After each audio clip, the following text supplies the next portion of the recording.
भारत का किया धरा है। ये भारत की प्रॉक्सीज हैं जो हमारे खिलाफ लड़ रही हैं। 25-26 को जाता है इंडियन प्राइम मिनिस्टर इजराइल। 26-27 को वहां पे बयानात आने शुरू होते हैं और 28 को देख ले, अगले दिन हमला हो जाता है अफगानिस्तान का हमारे ऊपर। इजराइल ने इनको श्योरिटी दी है कि जब तक भारत के प्राइम मिनिस्टर रीजन में हैं तब तक जंग नहीं होगी, और जैसे ही भारत के प्राइम मिनिस्टर वापस भारत पहुंचे तो स्ट्राइक्स शुरू हो गई हैं। इजराइल, इंडिया और तालिबान, उन्होंने एक इकट्ठा महाज बना लिया है। तो देखें, भारत अपने मामला देखता है और देखना भी चाहिए। भारत ये नहीं देखता कि किसका क्या हिसाब किताब है। भारत के फायदे में जो चीज होगी भारत वो करेगा। ये सब कुछ आप लोग कर रहे हैं, तो सर ऐसा क्यों कर रहे हैं आप लोग को आराम से क्यों नहीं बैठने देते आप हम लोगों को? अब तो हमें भी नहीं पता चला हम क्यों कर रहे हैं, क्योंकि आप बोल दे रहे हैं तो हमारे ऊपर सारे आपको इल्जाम लगा देने हैं, तो अब आप बोलते रहिए। देखिए, ये प्री इंडिपेंडेंस फिनोमिना है ना। पाकिस्तान का बनना एक अजीबो गरीब, जिसे कह लीजिए मेंटल डिरेंजमेंट का है। अगर मैं आपको इसके आंसर दूं दो लेवल पे, मिलिट्री वाले की जबान में अगर बात की जाए, टैक्टिकल एंड स्ट्रैटेजिक। टैक्टिकल क्या है भाई? जो आपने अटैक किया उनके डिस्ट्रिक्ट में और 80 लोगों को मारा, आपका चार्ज ये था कि टीटीपी जो है वो पाकिस्तान में आतंकवाद कर रही है, विच आई फेल टू अंडरस्टैंड। मेरे हिसाब से पाकिस्तान का ये चार्ज उसके हिपोक्रेसी, मुनाफिकत या दोगलेपन को सीधा सीधा दर्शाता है। पूछे क्यों?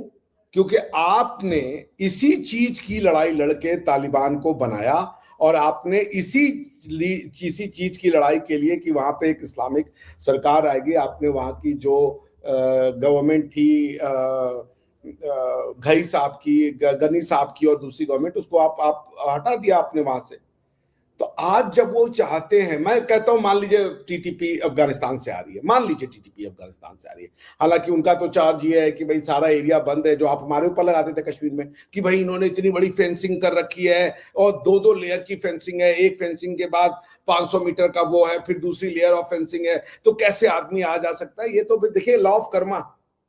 यही सेम चार्ज आज अफगानी आपके ऊपर लगा रहे हैं कि अगर आप ये बोल रहे हो कि टीटीपी जो है वो आपके घर में आके हमला कर रही है, तो कैसे कर रही है, जबकि वो जो इलाका है, जो स्पिन बोल्दक या जो भी आपका इलाका का नाम है उस जगह पे, वहां पे तो कोई ट्रांजैक्शन या ह्यूमन इंटरेक्शन हो ही नहीं रहा है, तो ये पहुंच कहां से रहे हैं आपको?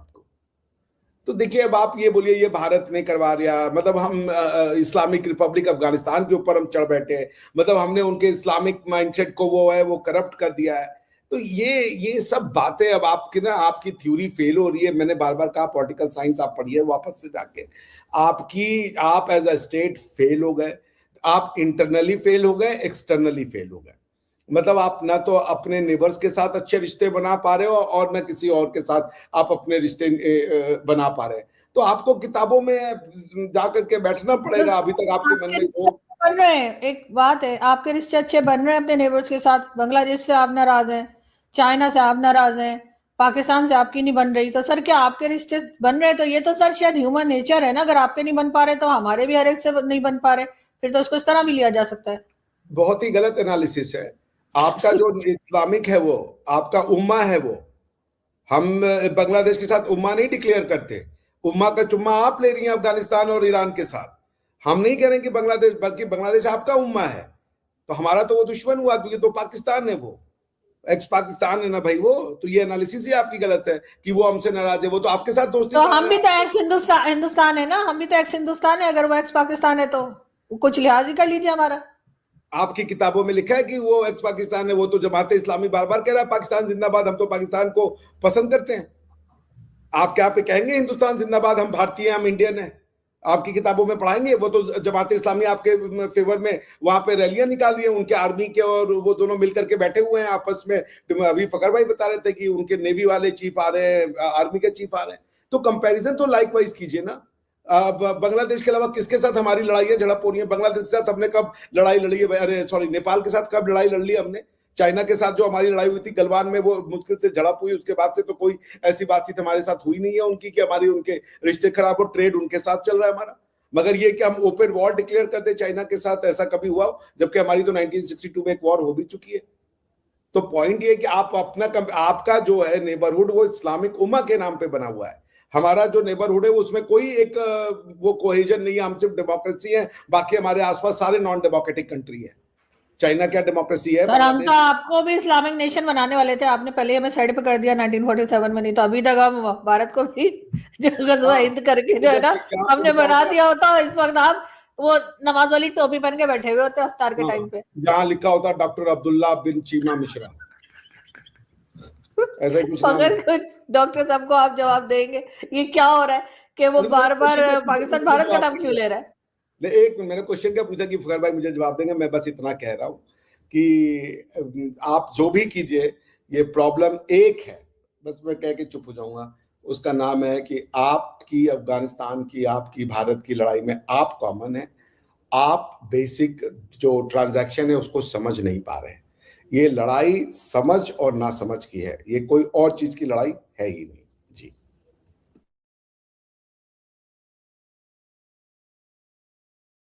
जी डॉक्टर साहब थैंक यू वेरी मच। और जहाँ तक बात है देखें उम्मा हो या कोई और हो, मेरे ख्याल में अगर इस पे हमारी बहुत ज़्यादा बहस हो चुकी है कि अगर ये होता तो सऊदी अरेबिया और इराक की जंग ना होती। प्राइम मिनिस्टर मोदी के इजराइल दौरा ख़त्म होते ही ईरान के ऊपर हमला कर दिया इजराइल और अमेरिका ने मिलकर, और जो ईरान के सुप्रीम लीडर थे उनको मार दिया। और इसके साथ ही पूरे मिडिल ईस्ट में इस वक्त बहुत ही बड़ा युद्ध छिड़ चुका है।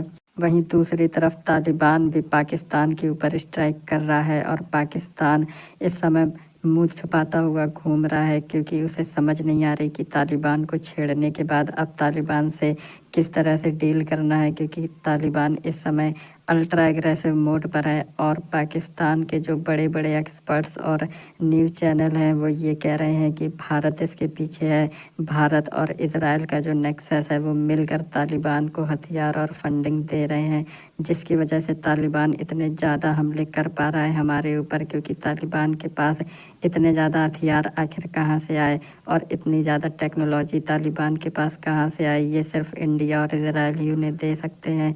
लेकिन ये सच नहीं है। इजराइल के पास जितने भी हथियार हैं वो अमेरिका छोड़ के गया था, और ये पाकिस्तान का कैरेक्टर रहा है। जब भी पाकिस्तान अपनी किसी मुसीबत को झेल नहीं पाता और किसी अपनी प्रॉब्लम को सॉल्व नहीं कर पाता तो वो सारा मलबा भारत के ऊपर या इजराइल के ऊपर डालने की कोशिश करता है, अपनी इनकॉम्पिटेंसी को छुपाने के लिए अपनी पब्लिक से झूठ बोलता है। लेकिन अब ये झूठ इनका सबको समझ आता है, खासकर खुद पाकिस्तान की जनता को।